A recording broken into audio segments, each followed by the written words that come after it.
In this video, I will be creating another Windows setup automation package that was requested by one of the viewers of this channel. I'm starting this video from a GitHub page, and that's because there are a few bits of information here that I will be using for this video. And I will leave the URL in the description down below. And here you can see the request that I received on Discord. Here we have 11 steps, but in reality it's a lot less because we have a lot of duplicates like auto login and rebooting the computer. Also, I had a chat with the person that made this request and we decided to reduce the amount of reboots in the package. So the provisioning package that I will be creating in this video will only have a single reboot in it. And this decision makes the provisioning package easier for me to create because I will have to automate less actions for it. Anyways, the actions that I will be automating for the package are skipping out-of-the-box experience, skipping privacy experience, creating a local user account as service with a password, and because we're using passwords in the package, that means that I will also need to configure auto logon. And then the next action that I need to automate is changing the computer name. But as you can see from the request, I need to provide a prompt for the computer name, and that makes this action semi-automatic because I need to wait for user input to complete this step. And next I need to install German and Hungarian language packs. After that, I need to join the computer to a domain. Also, this action was updated during our chat, because now not only that I need to join the computer to a domain, but also I need to select the correct organization unit for the computer. And I need to select the correct organization unit by checking the first letters of the computer name that was provided in step 4. For example, if the computer name begins with AA, it needs to go to one organization unit. And if the computer name starts with BB, then it needs to go to the other organization unit. And this makes the provisioning process a bit more complicated, but action like this is very easy to implement. Anyways, next I need to install RMM software that is an MSI file, but because I don't have the RMM software that this person is using, I will be just using Google Chrome installation as an example. Next, I need to disable the local user that I created in step 2 and also configure auto logon for a domain user. And very important thing to know is that configuring auto logon, especially for domain users, is very insecure because for auto logon to work, we need to store user credentials in Windows registry as clear text. And it's very important that you understand the risk that you're taking when you're trying to create a package like this. And another thing to know is that the provisioning process that I implemented for this request will execute actions in different order. And that's to reduce the amount of reboots required to complete all actions. For example, first I will be joining the domain and only then changing the computer name, because then I will only need a single reboot. Also, the person that made this request said that RMM software installation needs to be executed by the domain user, and this means that MSI file installation will be the last action in the provisioning process. And now I will go back to the GitHub page and talk about the provisioning package that I will be creating in this video. Here you can see all the actions that will be executed by the provisioning package. Here are all the actions that will be executed in the out-of-the-box experience. Then we have actions that will be executed in the local user's desktop. And then we have a single action that will be executed in the domain user's desktop. And now I will try to quickly go through all the actions that will be executed in the provisioning package. So first, the provisioning package will skip out-of-the-box experience, execute a PowerShell script called OOBE-setup-ps1. This script will create a provisioning folder on the computer in C program data directory. Then it will copy a few files from the provisioning package to that provisioning directory. After that, it will create a local administrator account. Then it will disable privacy experience menu, configure auto logon for the user that it created on the computer. Then it will configure run once to execute another PowerShell script called desktop-provisioning.ps1 and also configure active setup to disable start menu from opening during the first logon. And the reason for this last action is to prevent start menu from hiding the GUI that you see here that will be executed in the next stage. And that's it for the actions that will be executed in the out-of-the-box experience. Next we have a PowerShell script that will be executed in the local user's desktop. And first, the script will install German and Hungarian language packs. After that, it will execute this GUI that you see here, and it will wait for user input. And when the user will click on join and rename, the script will join the computer to the domain. It will configure auto logon for the domain user, then configure run once to execute another PowerShell script called desktop software provisioning, and then it will rename the computer and restart the computer. Also, it seems that I forgot to mention in here that the script will also disable the local user account that was created in the out-of-the-box experience. Anyways, and after the restart, the computer will sign in to the domain user and execute the PowerShell script that is responsible for installing the MSI file. And like I said before, I will be using Google Chrome installation as an example. And now I will start preparing the files that I need for the package. And I will start by downloading Google Chrome installation file, and for that I will use the link that I have here. That brings me to the Google Chrome download page. Here I will click on Download Chrome, and here I will change the file type from bundle to MSI. Then I will click on Accept and Download. Let's close this window. And next I need the PowerShell scripts that I will be using in the provisioning package. And I have the scripts here in the GitHub page. I will start with the OOBE setup PS1 script. I will open it here and I will go through all the actions in here. And first in here we see the parameters that we need to provide for this script to work. First we need to provide credentials for the local user, so local username and local password. Then we have all the information for the domain user. So domain username, domain password, and also the domain name.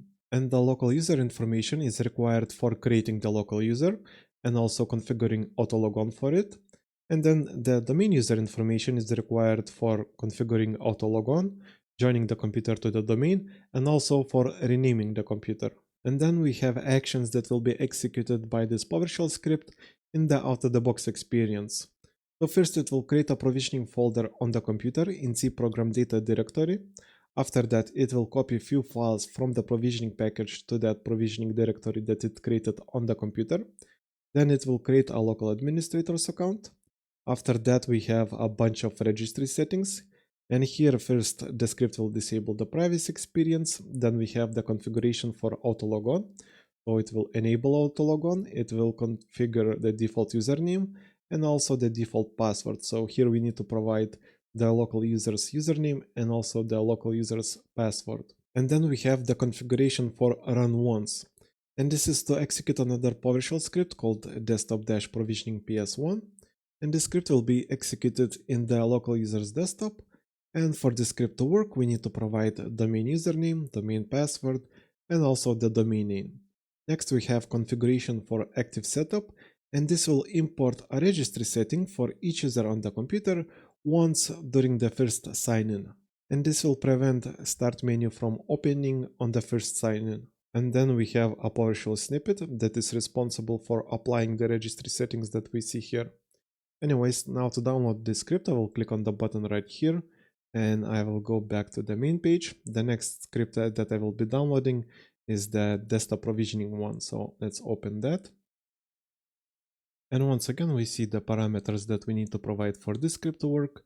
This time we only need the domain user information, so the username, password, and the domain name. And next I'm creating few variables for later steps. Here we have more registry settings. Once again, we are configuring autologon. This is enabling autologon, providing the domain user username, password, and also the domain name. Then we have the configuration for run once, and this time to execute once again another PowerShell script, and this one will be called desktop software provisioning. This is to execute the MSI file installation. And then we have the installation for German and Hungarian language packs. Next we have the XML file to execute the user interface that you see here. This is for changing the computer name and joining to the domain. Then this is a bit complicated, but basically here you can see the selection of the organization units. And the snippet that you see here will only be executed after a user will input a computer name in the GUI here, and also when he clicks on join and rename. Then the snippet that I have highlighted will be executed. And first it will determine the correct organization unit by the computer name. So if the computer name will start with AA, it will select this organization unit. And if the computer name will start with BB, this will set the organization unit to this value. And I'm using the organization units in here as an example. You can modify this snippet however you like. One thing to note is that if you're trying to create something similar yourself, you need to have the organization units already created in your domain.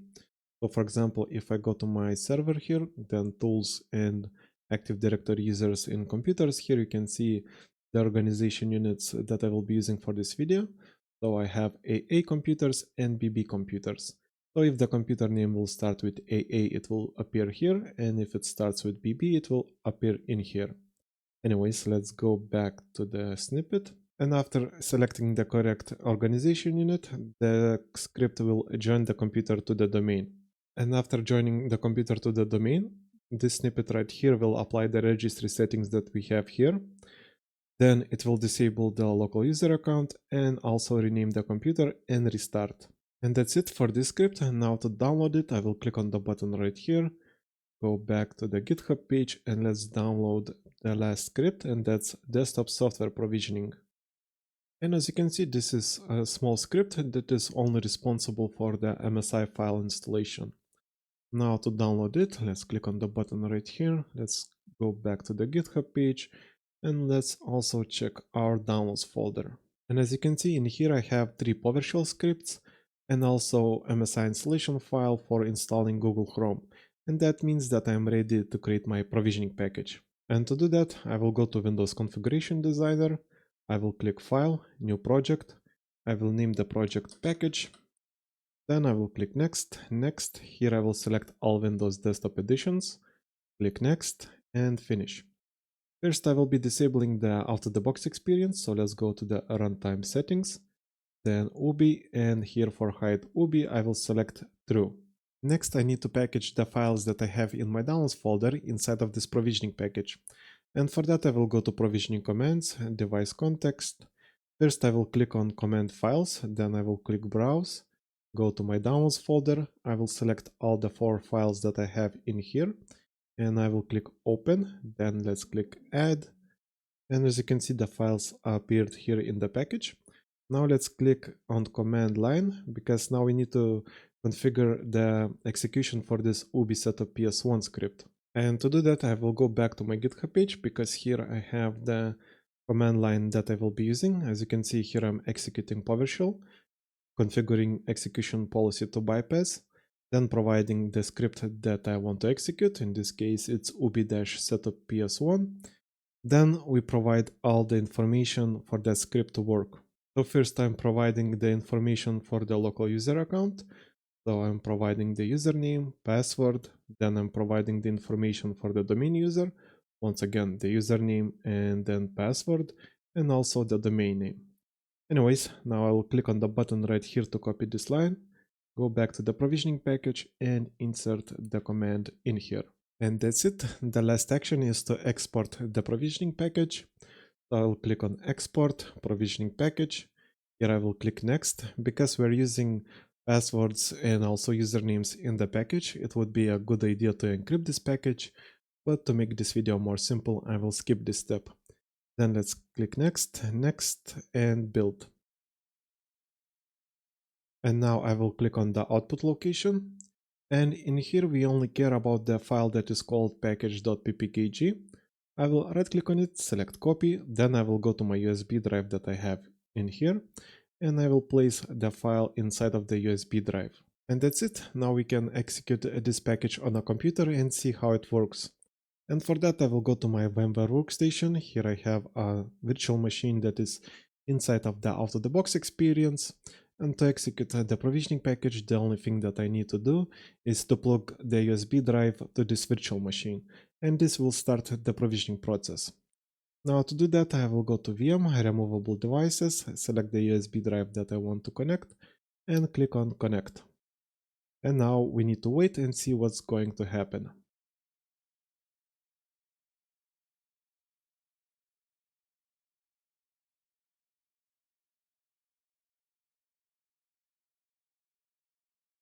And as you can see, the provisioning package skipped all the actions in the out-of-the-box experience, created a local user account, and started installing the language packs. Now we need to wait for the language packs to finish installing and wait for the PowerShell application to pop up.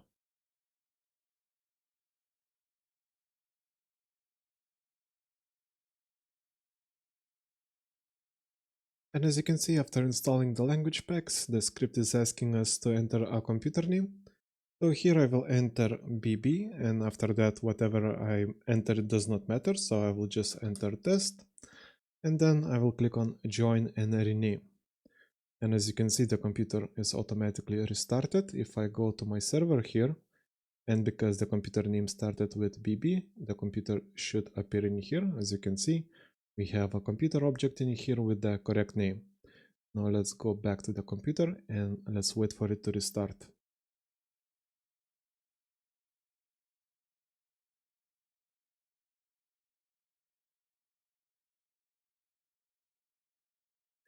And after the restart, we already see that the provisioning process managed to install Google Chrome, and that means that the provisioning process is over. Also, if you noticed, my taskbar configuration for this user has changed, and this is unrelated to the provisioning package because the settings for my taskbar came from group policy that I have for my domain users. And even though the taskbar configuration is unrelated to the provisioning package, this still means that the configuration for the domain user's auto logon in the provisioning package was executed successfully. And now I will double check if the actions that I had to automate were executed successfully. First, I will check if the current user account that I'm currently signed into is a domain user. And for that, I will open another CMD window, and in here I will type who am I. And as you can see, the current account is a domain account. This means that the auto logon configuration for the domain user was executed successfully. Also, as you can see, we have Google Chrome desktop shortcut on the desktop. That means that executing MSI file installation was also successful. Now let's check if our local user is disabled, and for that I will open MMC console and then click yes here. Let's add console for local users. Let's click add, finish, and OK, and let's check our local users on this computer. And as you can see, the local user account that we had in the beginning of the provisioning process is successfully disabled. And the last thing that I need to check is the language packs. And for that, I will go to the start menu, settings, and then time and language, then language and region. And here for Windows display languages, we have English, German, and also Hungarian. And it means that all the actions in the provisioning package were executed successfully. And that's it for this video. Like and subscribe if you want to see more videos like this, and see you in the next one.